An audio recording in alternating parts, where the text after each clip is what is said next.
Yo, what is up YouTube? It's your boy Legend and I'm back with another video. You already know what this is just by looking at the thumbnail.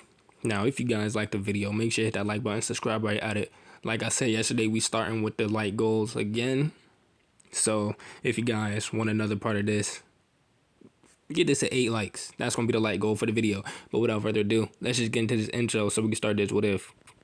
I won't give up, I'll never stop till I wash up on the sand or my heart finally stops.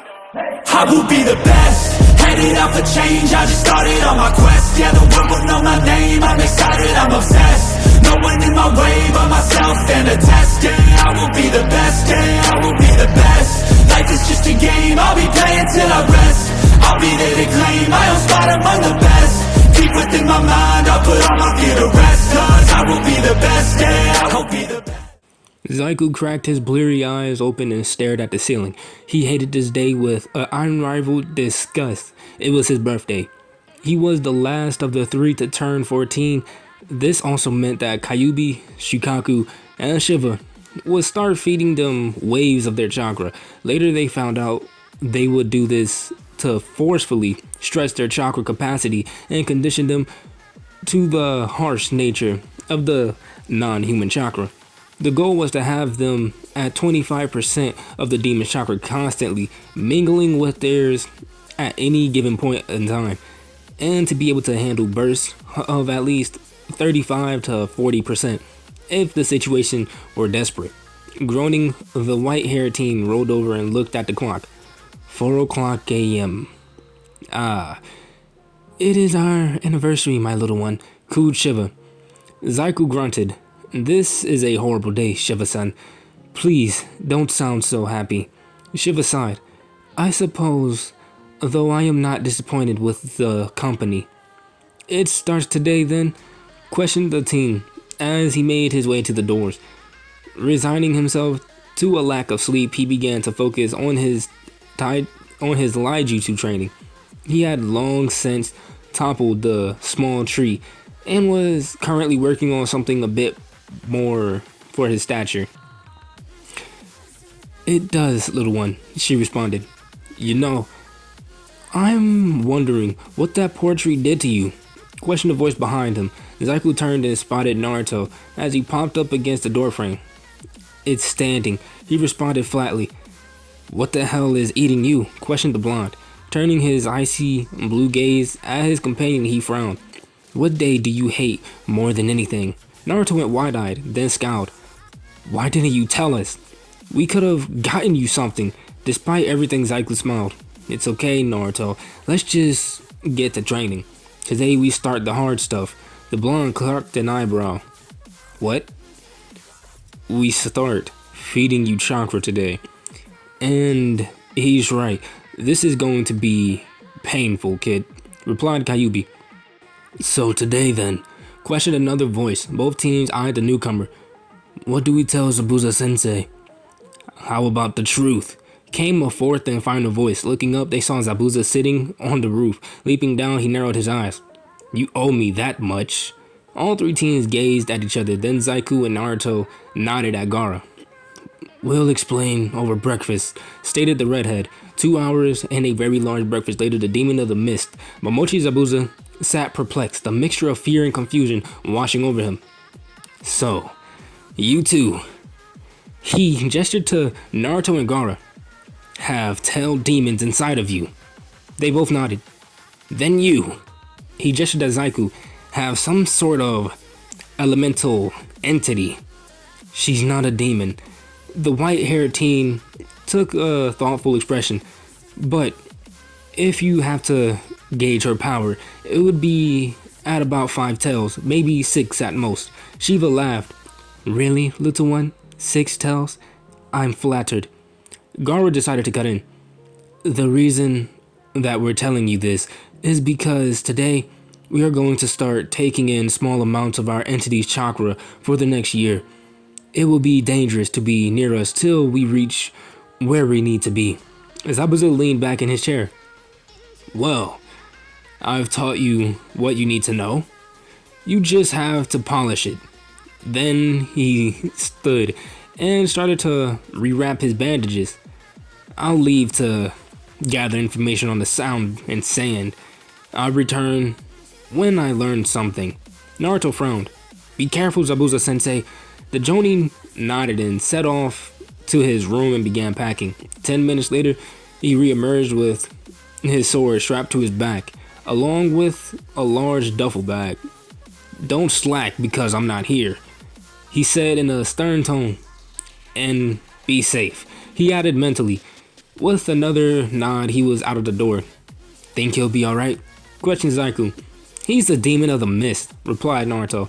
I feel bad for anyone that screws with him. We should begin, said Shikaku. Without a word, Gaara stood and made to the door. Immediately, his companions followed. I will go first, he stated simply. Why not all at once? Questioned Naruto. We don't want to draw unwanted attention, replied the red-headed teen. Quietly, he made his way to the center of the large field, going into a meditative position, and entered his mind. Looking up at the large cage, he narrowed his eyes and steeled his resolve. Let's begin. Hi, replied Shikaku. Slowly, a large mass of sand began to make its way towards Gaara's feet. Are you ready? Receiving a nod, Shikaku commanded the sand to engulf the teen's body. Looking at the surrounding sand, Gaara felt confused. Nothing was happening. He didn't feel a rush of power. He felt nothing at all. Suddenly, the sand flew away from his body and began swirling violently in front of him. Without warning, the seal on his stomach began to burn intensely. It took all of his will not to cry out in agony, and the pain subsided. Gaara let out a sharp breath. As he was exhaling, the sand slammed into his stomach as it began to grind into the seal. Immediately, the teen realized that it only looked like sand. It was in fact Shikaku's chakra. This time, however, the pain was too much to bear and he cried out. Immediately, Naruto and Zaiku sprinted towards him, only to be blown flat by a small tidal wave of sand. Gaara blinked his eyes as the pain subsided to see his companions peering at him with concerned expressions. It started. Are you alright? Questioned Naruto. Gaara nodded. I will be, yes. After a concerted effort, he stood. My turn then, stated Zaiku, as he stepped onto the field. Mimicking Gaara's stance, he entered his mindscape. Reaching the huge frozen prison, he saw an elegant-looking woman. Her skin was a light hue of blue, while her hair was a deep as midnight. I suppose we should begin, he questioned. We should, replied the ice woman. As her container approached, she stroked his cheek. I apologize for this, my little one. I know, he replied, as she held out her hand. Slowly, a cold wind began to swirl around his body, becoming stronger and progressively colder. As soon as the wind stopped, he looked to see the elemental with tears beginning to form. Shiva-san? He was cut off by a pain that could only be described as biblical. It was like someone had injected crushed glass into his veins. Doubling over, he cried out in pain as Gaara had done. Outside his body, a frigid air had begun to swirl, causing the ground to frost over. Should have brought a jacket, commented Naruto as he shivered involuntarily. Gaara smirked. Well, we'll see if you're so quick-witted when it's your turn. Inside Zaiku's mind, he was leaning against the frozen cage, rubbing his arms, trying to stop the freezing pain. Shiva was doing her best to comfort him by wrapping her arms around him through the bars and repeatedly muttering apologies. Finally, the pain ebbed away, and the teen began to stand on shaky legs as he offered the entity a weak smile. I'm fine, he chattered, though it wasn't convincing at all. Slowly, he exited his mind, still shaking slightly, as he made his way to his companions and sat next to Gaara. Cold, he stated. You had time to get used to it in the other world. In this world, however, you took in 14 years worth, all at once, replied Gaara, as he coiled his hand around his friend in an attempt to warm him. Your turn, Uzumaki. Naruto gave a nervous grin as he stepped out of the clearing in the same spot his two friends were before. As the blonde began to go into a meditative state, Gaara shouted at him, A bit farther. Naruto grunted and complained. As he entered his mind, he was still grumbling. Don't know what they're so worried about, because you're going to release more raw energy than either of them, replied Kyuubi. Then an evil grin came across the fox demon's face. You know, Shikaku said I couldn't make you scream. I disagreed. Before Naruto could really comprehend the look or this implication of the fox's words, a huge claw was jammed into his gut at a precise point of the seal. His eyes immediately filled with tears of pain, yet he refused to cry out. Instead, he smiled. You'll have to do better than that, Caillou. I knew I would, kid, replied Kyuubi as he began forcing his chakra into the blonde's body. The fox watched as his container's head jerked back violently, and his eyes went red. Then hazed over as the boy went unconscious. Realizing he was pushing a bit too hard, Kyuubi removed his claw. As Naruto was failing, the fox stretched out one of his tails and slowly lowered him to the ground. Now begins the second leg of your journey. The next morning, Naruto opened his eyes slowly. Turning his head, he saw Zaiku sleeping on top of his covers. Apparently, his oddly low body temperature returning. Turning his head 180 degrees, he saw Gaara lying on his back, his stoic expression still chiseled onto his face. As the teen tried to get up, his body went rigid. What the hell? Rest, kid, replied a groggy Kyuubi. We're completely spent, said Zaiku, as he noticed his friend's frustration. Apparently the pain was them burning out of chakra and then forcing theirs in. Now we just have to recover. Shiva said we should be fine by tomorrow. Now shut up and go back to sleep. I didn't say anything, replied Naruto.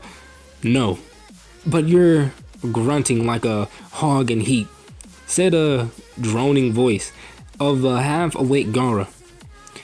Naruto only huffed and closed his eyes, drifting back into his dreams. Naruto's dream. Will you ask me to stay again, Naruto-kun? Said a soft voice. Temari-chan? I'm right here, Naruto-kun. You just have to ask me, said the voice again, fading slowly. Temari-chan! Ask me, Naru. The voice became inaudible. Gaara's dream. A voice, almost a whisper, echoed through the teen's mind. I'm always beside you, Gaara-kun. Always. Gaara went wide-eyed. Hinata? Is that you?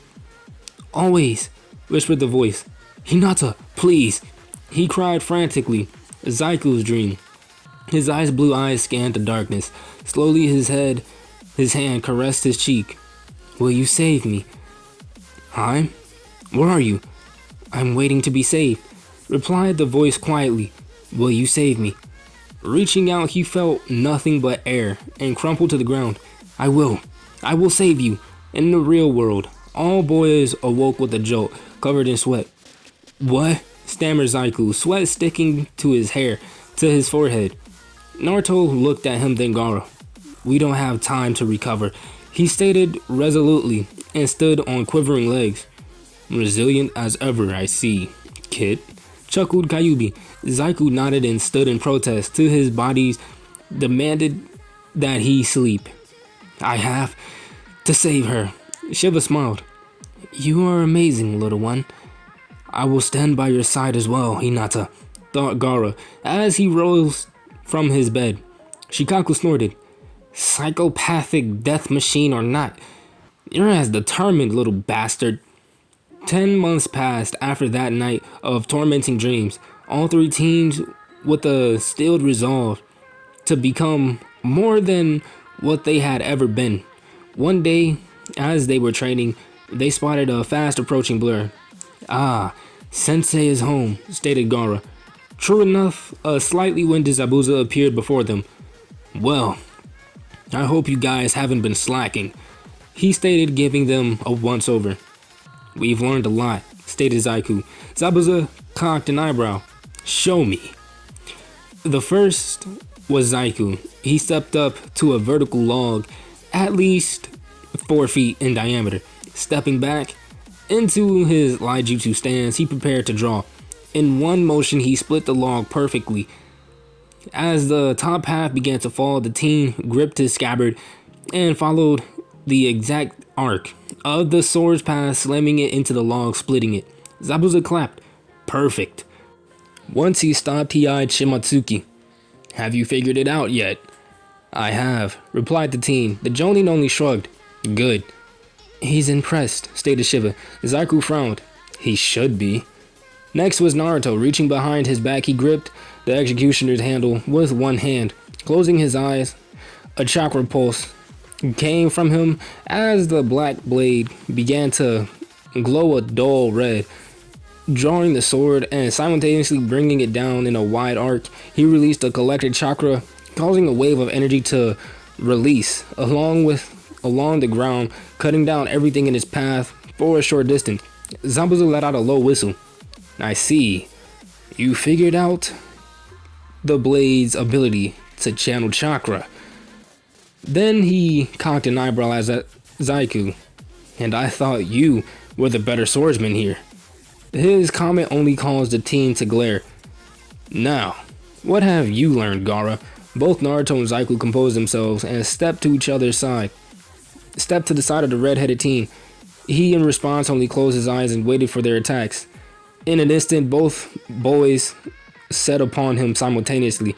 Instead of a bloodbath, Zabuza watched in bewilderment as sand rose to block both of them perfectly. After a minute, the Jonin called a halt to the exercise. We should go inside. Once indoors, all four gathered around the table. Chunin exams are in 2 months, he stated. Like you thought, the sound is mobilizing. Gaara cocked an eyebrow. And the sand? Not even a peep. No mass shinobi gatherings, no back alley treaties, nothing. Replied Zabuza. That place is so clean it squeaks. The three teams eyed each other in confusion. Zabuza didn't notice and continued. But someone has been helping sound. They are just a bug waiting to be crushed without help. Another village? Questioned Zaiku. Zabuza nodded. Who? No clue. Every time I would get close, someone would get curious, so they would have to, he paused, disappear. Naruto snorted at his choice of terminology. Well, we should make for Konoha tomorrow. We still have other things we need to accomplish. He received a unanimous nod. 3 weeks later, the four found the gates of the Hidden Leaf Village coming into view. Sighing audibly, Naruto pulled up his deep red cloth mask. Ready? Zaiku pulled up his ice blue mask. Not really, but not much a choice. Gaara pulled up his black mask and only nodded. As they approached with Zabuza in the lead, the two Chunin at the gate stopped them. Halt! Name and purpose, barked the larger of the two guards. Momochi Zabuza, formerly of the Mist, seeking asylum. Hokage-sama is expecting us, replied Zabuza without missing a beat. And these are? Questioned the smaller guard. My students, here for the Chunin exam. Then he glared as I said, Sandaime-sama is expecting us. Producing a letter from his pocket, he presented it to the guards who eyed them and then nodded. You will be escorted to the tower immediately. The Chunin signaled and 2 Anbu appeared. Please follow them. As the four made their way through the town, they drew more than a fair share of stares. Some things never change, stated Naruto. 4 masked shinobi walk into your village. What could you do other than offer them tea? Questioned Zabuza with a raised brow. Team 7 and 9 were walking towards their training grounds, not so much together as they left at the same time. Oi, who's that? Cried Kiba. Immediately both teams stopped and eyed the strange nins. The first was at least 6 feet tall and carried a large Nadachi on his back. Black and gray camouflage covers ran down from his elbows to his wrists, and he wore simple black pants taped down to black combat boots. The second was a blonde. His hair was messy, going everywhere, and came almost to his shoulders. Pause on that. His face was covered by a blood red mask, and he wore a simple black and dark red sleeveless ribbed turtleneck sweater. He also wore black pants, but instead of taping them, he simply let them hang down, covering majority of his boots, completing the outfit with fingerless gloves that came up to his forearms. His distinguishing features was the sword that he was carrying. It was monstrous at best. The third was a snow white hair that was flowing down to his mid-back. He wore an ice blue trench coat trimmed with black, which was held together at the waist by a simple black cloth sash. His face covered by a mask that matched his hue of blue of his long coat. His hands were covered by fingerless gloves, while his arms were sporting large black forearm guards. Like his blonde companion, he let his pants flare out of his boots, not opting to tape them down. Attached to his sash of his waist was a simple yet elegant katana, its handle wrapped in white, bleached leather and tipped with a dull bronze pommel that matched a handguard. The fourth of the last member was a red-headed boy. He seemed to like black. His coat, his pants, his mask, and his shirt all were dark as midnight. He had a brown sash slung across his body. Strapped to the sash was what seemed to be a large gourd. Like the tallest ninja, his pants were taped into his boots. One thing was clear. All three radiated the aura that equivalated to problems if you crossed them. Do you think they're here for the exams? Questioned a slightly scared Hinata. I hope not. I really hope not, added Sasuke. But guys, I'm going to end it off right there. If you guys enjoyed the video, make sure you hit that like button, subscribe while you're at it, and without further ado, I will see you guys in the next one. Peace.